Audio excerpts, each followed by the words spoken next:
We're all in this together. How many times have you heard that lately? It's become a social anthem recently because in times of need, we rally together and support one another. But what happens when that support has to happen by staying apart, social distancing, isolating? Since the dawn of humankind, we've gathered in tribes. Social connection is part of our evolutionary makeup. Being socially connected through good times and bad is key for our health and happiness. But how does social connection, or the lack of it, impact our well-being?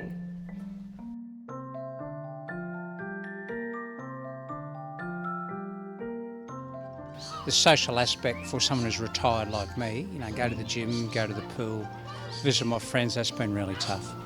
Well, it's very important. I'm finding that the hours at home are very long.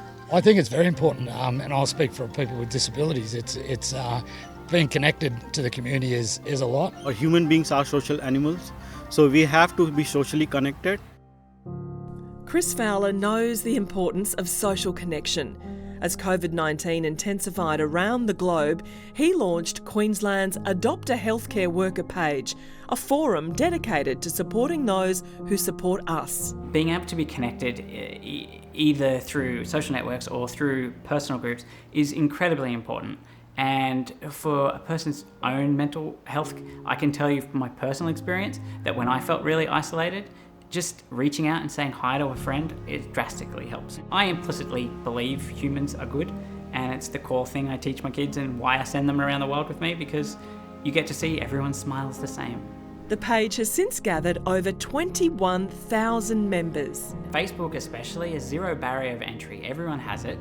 So it was very easy to get people to join and to contribute, and it helps empower people. I was looking for something to do. I'm literally stuck at home with no way to contribute, and I was looking for an outlet to help the healthcare workers, and there wasn't one. So I made it. And everyone got that opportunity to just give, even if it's just a message. It was so important. So many people went out of their way, more than I could have ever imagined. While it might be virtual, it's still connected, and it's still real people talking to real people. Researchers found that social relationships at both an individual and community level are vital for our physical and mental well-being. In fact, they can help prevent illness and may even add years to our lives. Social inclusion, support, engagement, participation and networks can help foster opportunity, a sense of purpose, belonging, dignity and even fulfilment in all of us. Social worker Elise Ma also enjoys helping others reap the benefits of social connection. She's taking part in an Australian first initiative called the Ways to Wellness Social Isolation Project. Elise's role involves connecting people to social groups, catering to every conceivable interest. How do these activities actually help with social isolation? Physical activities are going to improve our physical and mental health and well-being, and I can certainly assist with linking people into those exercise and fitness groups, walking groups, sporting clubs. But it's the sense of belonging and inclusion that comes with being part of a group that I think really has the most benefit to people who are experiencing social isolation and loneliness. The Ways to Wellness Social Isolation project began in 2019 at Mount Gravatt in Brisbane. It's open to anyone, but you need to be referred by your GP. I think what sets us apart from other services is that I can provide that literal hand holding for people. So not many people enjoy walking into a group of people that they don't know or participating in activities that they've never tried before. So I can come along with them, I can introduce them to the facilitators and I can participate with them. So it just ensures that they have a positive experience and they're not doing it on their own.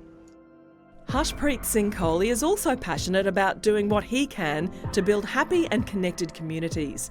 For him, it's not through social work, but through food.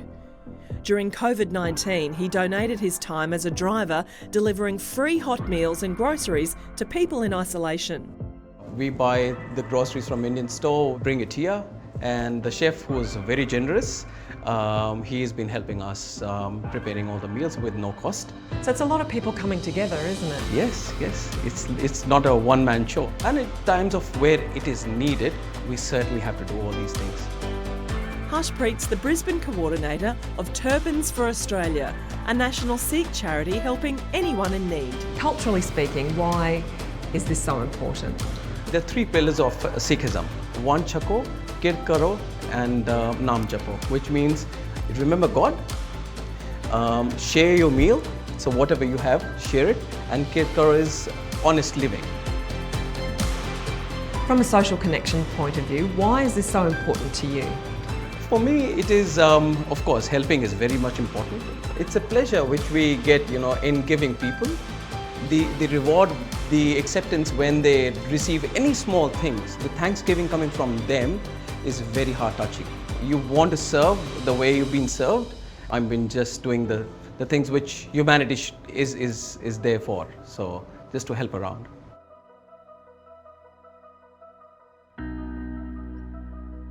Paul Tremaine knows the benefits of social connection to wellbeing. As a health coach with the Ethnic Communities Council of Queensland, he injects a healthy dose of community and group activity into his role. How is boosting social connection and group activity important? It's very important. Support and friendship is in group activities and group community groups is one of the most important determinants of success. I think that's one of the positive things about being in a group is they continually share amongst each other. They have someone to bounce their ideas back from. But it's also important for accountability that they be able to keep track of each other. And you're holding me accountable today, so yes, shall we do yes, some exercise? Of course we will. Okay. Yes. 1, 2. And if group exercise isn't your thing, here are some other ways Paul suggests you can expand your network. Things like volunteering, joining a club in your local area, connecting with people online, getting involved in a community garden, singing in a choir, or even joining a health program. Very good. We have to do the other leg, Oh, really?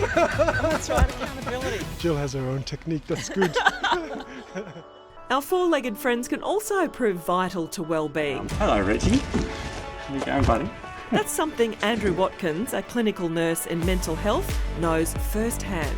It's been really interesting moving up to the Sunshine Coast just at the end of last year after living my whole life in Sydney, and really I've come up with my partner, and we don't really know anyone on the Sunshine Coast, and I think one of the really big things that's made a difference has been able to take our dog Reggie out for regular walks each morning and evening, and we've got a local beach here that's off lead, and it's enabled us to meet lots of people that are other dog walkers and engage in conversation, and we've actually developed a number of friendships that way.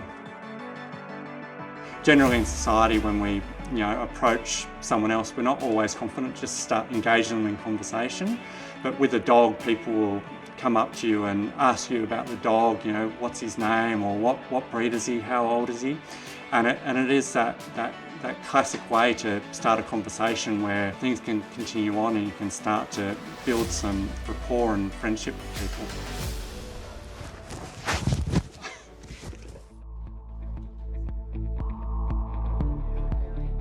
So, as you can see, we really are and always will be in this together. If 2020 has taught us anything, it's that humanity and compassion is all around. Our well-being depends on it.